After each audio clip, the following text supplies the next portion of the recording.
want you to imagine something. Okay, so let's say you're a person that enjoys to buy games on sale. You've been waiting for this game forever. It finally came out, but you were waiting for it to go on a sale. It finally goes on sale for, let's say, $35, half off of what it originally was. You end up buying the game, you bite the bullet, it's ready, you go, you get it. Let's say you end up texting your friend that you bought that game because it finally went on sale, and he tells you he bought that game too on the same day on sale as well. You tell him, hey, I'm really happy I bought the game for $35, and then he ends up texting you back, I got it for $15. Yeah, I'll fucking crash out. Oh my god, bro. Oh, hell no, man. See, that's what's exactly foreseeably about to happen with Sony's pricing. Sony's currently looking to implement A/B testing in the PlayStation Store, aka called dynamic pricing. And so what does this mean? Dynamic pricing is essentially when a company's testing a specific product and they're pricing it at different points in real time to basically see what price is the best point for that specific customer. The problem with dynamic pricing, in my opinion, is it's inherently manipulative. It focuses on specific customers depending on their location, region, the time they're searching that product, the user behavior. I mean, there's multiple things that will affect price based on dynamic pricing. Just think of it like a study. Let's say you have Group A and Group B. Group A's pricing points at $30, Group B's pricing points at $20. What dynamic pricing is doing is you have two groups looking at the same product with different prices. Now the company is going to measure, okay, is Group A buying the game more at this price point? Is Group B buying the game more at this price point? That's the concept of dynamic pricing and the A/B testing. It's to see which price point is performing better. Big companies like Amazon have already used this type of model of the A/B testing / dynamic pricing type of model. That's a tongue twister. And let me tell you, I fucking hate it. Like, I've seen it work in real time where I'm looking at this one product, let's say shoes, and I want to save money for my next paycheck, and then I look at it the following 2 weeks and it fucking went up in price. I hate that shit so bad. I've even had where I've looked at the same product only a couple hours later and the price already inflated upward. It's the most annoying price model in my opinion because it's so inconsistent. It feels so targeted. It feels so manipulative. I just don't like it. Always hated dynamic pricing. I've always hated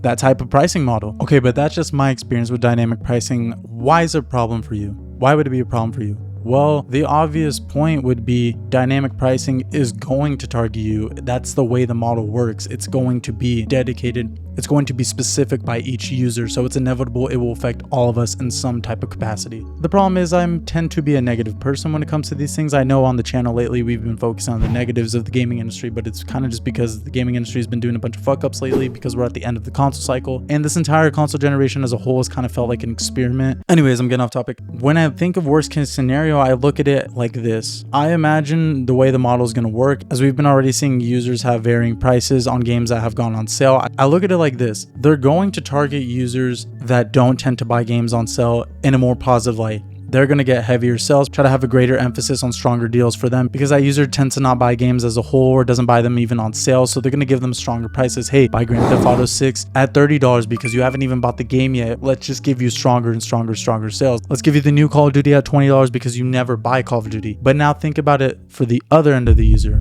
Let's say a user who typically buys games at full price anyways. Why would the dynamic pricing ever want to give that user GTA 6 on a sale? Ever, because they know that user is going to buy the game regardless. Let's say a user who buys Call of Duty yearly, why would they ever give them a deal on any new release of Call of Duty? Because they know they're going to buy that yearly Call of Duty, whether it's $60, $70, fucking $100. That guy's going to buy Call of Duty no matter what year it is, no matter how shitty or how good the game is. Dynamic pricing will catch on that. It will know your spending habits. It will know your buying habits. To me, it just seems wrong if the store detected what your favorite game series or game genre even is, and they never give you a sale for that game, period. Why would you put them in imprisonment of sales and never let them get a sale just because you have a feeling or suspicion or suspect they will eventually buy the game no matter what? That's just not fair. You would imagine the heavy spenders on PlayStation 5 are going to get fewer discounts because they know they're going to be buying games regardless. And the more frugal people, of course, are going to get the best of it all. I essentially look at it like the system's going to reward those who don't spend much and then just charge those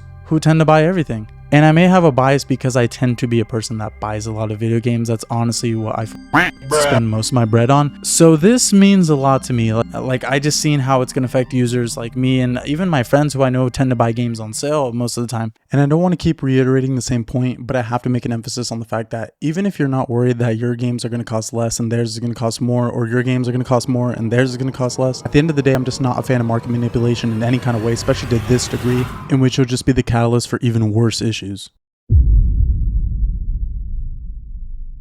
It's crazy because I made a video earlier on my channel before it started to gain some traction. Thank you all. I love you guys for that. Bro, I knew I liked you, dude. Come here, bring it in. Bring it in, brother. Mr. Boss, that's nice. I made a video on the scary future of video game prices, and I'm seeing it come into fruition in full force. And I never even expected dynamic pricing to be involved with the future of gaming prices. I just thought they were going to exponentially increase in the way they have been, not in this specific way. Games have already gone from 60 to 70. We've had introductions of microtransactions to a heavy extent. Everybody has been trying to get their hands on live service games. Dynamic pricing just seems to be the new type of model in the gaming market. Personally, what I'm kind of fascinated by is how the gamers are going to react. Are they going to continue to buy the games at the dynamic price settings if they know they're essentially being bullied by the company, saying, hey, we know you're a heavy consumer, you'll buy whatever the fuck we price our games at, so you know what, just you get it at the highest price point no matter what. I know it sounds a little dramatic, but they're bullying the heavy consumers. Like, why would you bully the people that buy your products the most? That's what's fucked up to me at the end of the day. And yes, right now I know they're only experimenting with price reductions, but the problem is I could totally see them experimenting with price increases in the future, and that's the messed up part of it all, to be honest. Again, you guys let me know in the comments, am I being too much of a cynic when it comes to the dynamic pricing introduction into PlayStation Store?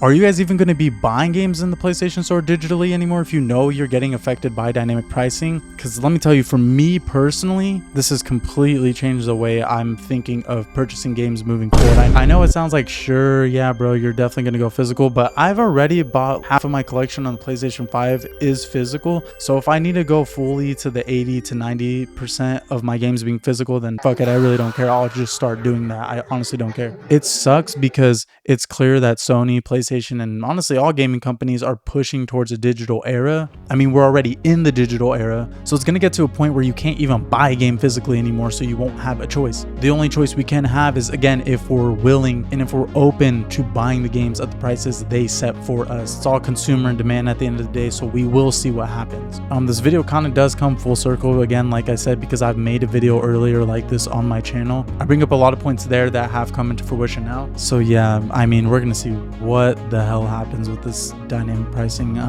So ladies and gentlemen, let's buckle up for the future of gaming prices because we are cooked. Alrighty, y'all, thank you so much for watching the video. Bye bye.